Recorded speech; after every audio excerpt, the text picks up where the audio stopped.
Então aqui, para os meus irmãos adventistas do sétimo dia, você está entendendo? Os irmãos adventistas do sétimo dia, estou apenas querendo ajudar. Não estou aqui crucificando, falando mal, nada. Estou falando que todos nós precisamos chegar ao conhecimento pleno da verdade. No caso de vocês não chegarem a esse conhecimento, porque houve o quê?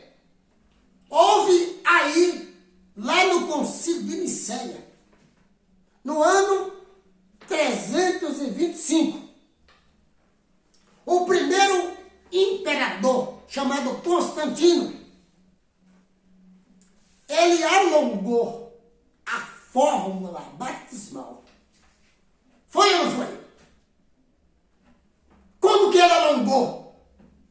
Ele subtraiu, ele tirou. Era em nome de Jesus, então ele colocou o quê? Em nome do Pai, em nome do Filho e em nome do Espírito Santo.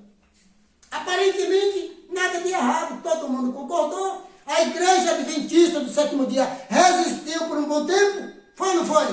Pois é. Depois, ela teve que aceitar. Ou ela aceitaria, ou ela perderia o lugar de igreja da terra, porque não é reconhecido pelos pontífices. A igreja que não professar a fé católica apostólica romana. Então, adventista do sétimo dia, vocês são católicos de novo. Felizmente, esta é a descrição, com todo o respeito que tenho por todos vocês. Meu objetivo é dizer a verdade. E para dizer a verdade, eu não posso ter nenhum tipo de laços com ninguém. Eu tenho que pregar o que está escrito. Mas eu estimo muito esses irmãos adventistas. Convivi no meio deles, passei uns bons anos com eles. E se não fosse as Escrituras que me mostrassem e o Espírito de Deus, eu estaria lá até o final da minha vida. Mas não pude ficar porque a minha salvação estava sendo comprometida. E há de muitos vocês que estão também aí, porque das outras religiões, que nem chegaram à conclusão de guardar os mandamentos, essas aí eu nem vou falar porque já é mais difícil ainda. Mas os adventistas do sétimo dia, eles deram um passo importante, que foi apresentar para o mundo os 10 mandamentos de Deus. E quando a pessoa vai num canto, vai no outro, e vai para a Bíblia e descobre, os 10 mandamentos ninguém cumpre, mas a igreja adventista cumpre, então vai para lá. E quando cai lá dentro, que passam os anos, se não investigar a Bíblia, tudo bem, não vai acontecer nada. Mas se investigar como eu, vai descobrir que a sua salvação está comprometida. E aí vai calar a boca e vai ficar lá dentro para se perder, sabendo que a Bíblia está falando ao contrário. Não. Eu disse, não fico de boca fechada. Vocês querem que eu fique aqui dentro sendo ancião e fazendo os trabalhos, sabendo que a Bíblia está me mostrando que a comunhão não é essa, que o batismo não é esse, certo? Que a doutrina não é essa. A comunhão não é essa, adventista. A comunhão que você tem que ter não é essa. O batismo não é este. E a doutrina não é esta. Então eu tive que ficar sozinho. Graças a Deus por isso. Porque eu entendi o chamado de Deus. Romanos, no capítulo 8, verso 30 a 32. Está escrito aqui na palavra de Deus, deixa eu ler. Porque aqui você pode entender o meu chamado e a minha separação. Por que que Deus ama a todos nós e o que Ele quer fazer com você é o mesmo que Ele fez comigo. Se torne um remanescente. Se torne um remanescente, meu amado. Não deixe se levar pelos enganos. Diz aqui, Romanos capítulo 8, o verso Eu quero ler um pouquinho antes. Diz aqui, ó. Sabemos que Deus age em todas as coisas para o bem daqueles que o amam, dos que foram chamados de acordo com o seu propósito. E qual é o propósito de Deus? João capítulo 3, verso 16. Deus amou o mundo de tal maneira que enviou o seu Filho, certo? Para morrer na cruz, para que todo aquele que nele crê não pereça, mas tenha vida eterna. Este é o propósito de Deus. Você quer ser salvo? Está dentro do propósito de Deus. Então Deus te ama. Então Ele trabalha em todas as coisas para o teu bem. Depois diz aqui, ó. Pois aqueles que de antemão conheceu, também os predestinou. Está vendo? Deus conhece todos nós. Agora, eu é que tenho que me fazer conhecido dele pelas minhas ações. Se Deus está mostrando na palavra que está errado e eu estou seguindo o erro, eu não vou ser conhecido de Deus nunca. Mas se eu reconheço meus erros e abandono o erro e pego aquilo que é certo, agora eu estou sendo conhecido dele. Ele conhece a mim, mas eu tenho que me fazer de conhecido dele. Eu tenho que mudar as minhas ações, as minhas atitudes, para agradá-lo, para honrá-lo. Agora o que diz aqui? Pois aqueles que de antemão conheceu, também os predestinou. Quando Deus promove a você uma mudança e você abraça, você está sendo agora predestinado pelo que Deus está mostrando e você está seguindo. Você não está recusando, incrédulo, não. Porque aí você não poderá ser um dos salvos. Porque todos nós somos predestinados a ser salvos. Porém, muitos irão se perder porque não deixam Deus conduzir.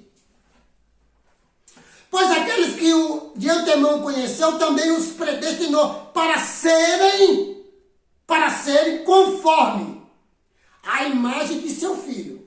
Porque primeiro nós temos que ser a imagem de Cristo, para depois ser a imagem de Deus.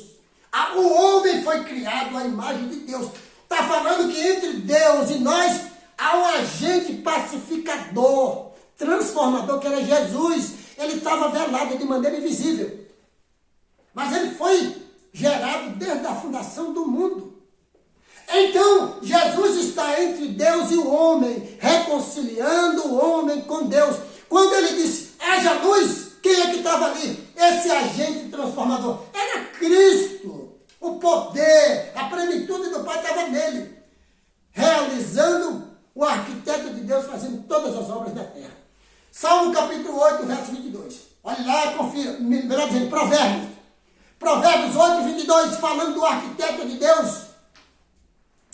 Então aqui o verso 30. O verso 29, para serem conforme a imagem de seu Filho, a fim de que ele seja o primogênito entre muitos. Nós somos a imagem de Cristo, mas Cristo é o primogênito, é o primeiro.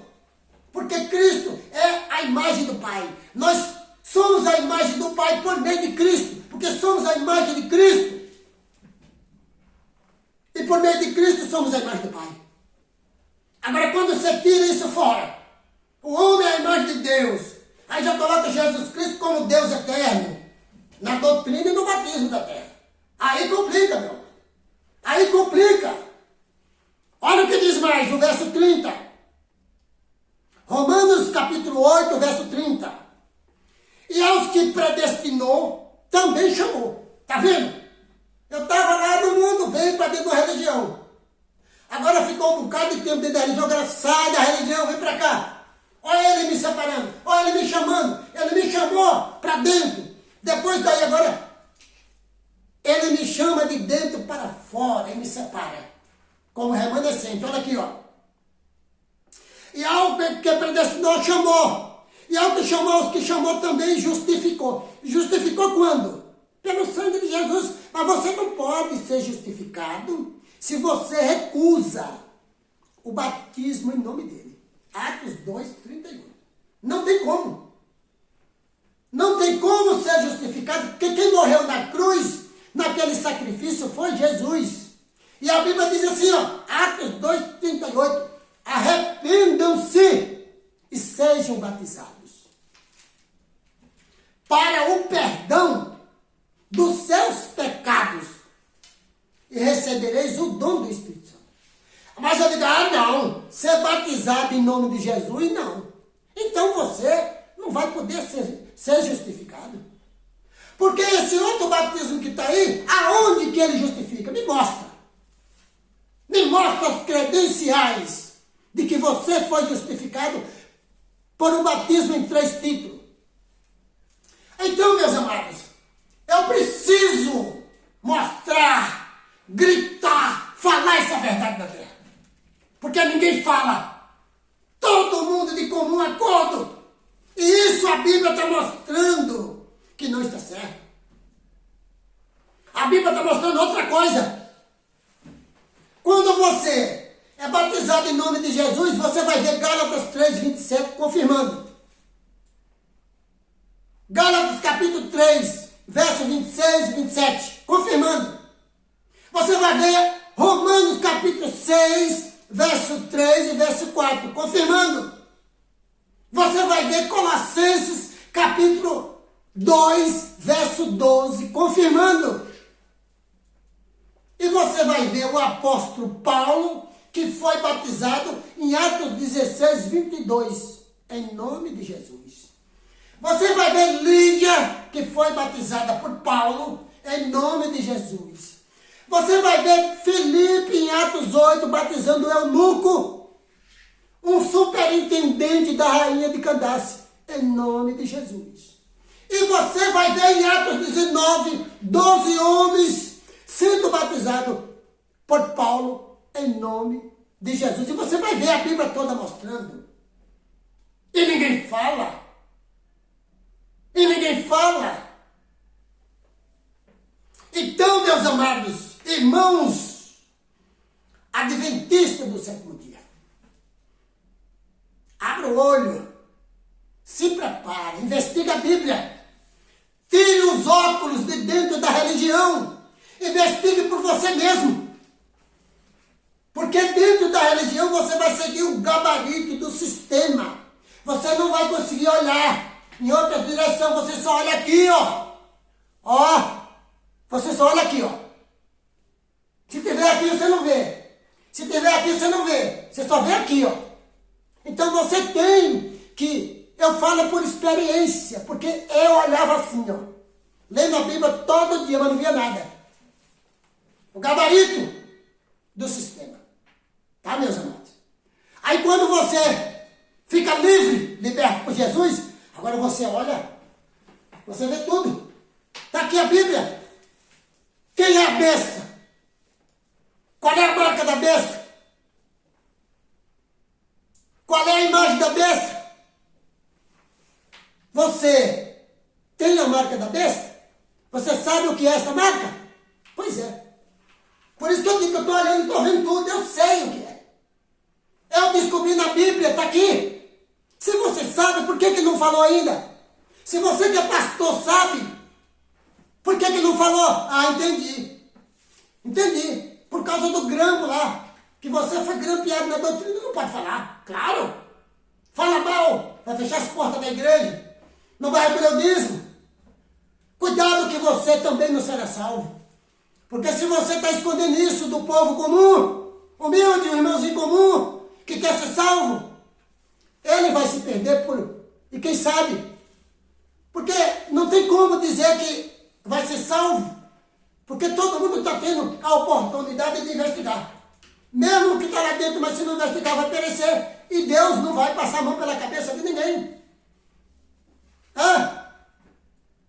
Os remanescentes, pela graça, mas não pode fazer da graça qualquer coisa. Tem que obedecer conforme está na palavra de Deus. Agora eu vou mostrar os 10 mandamentos agora.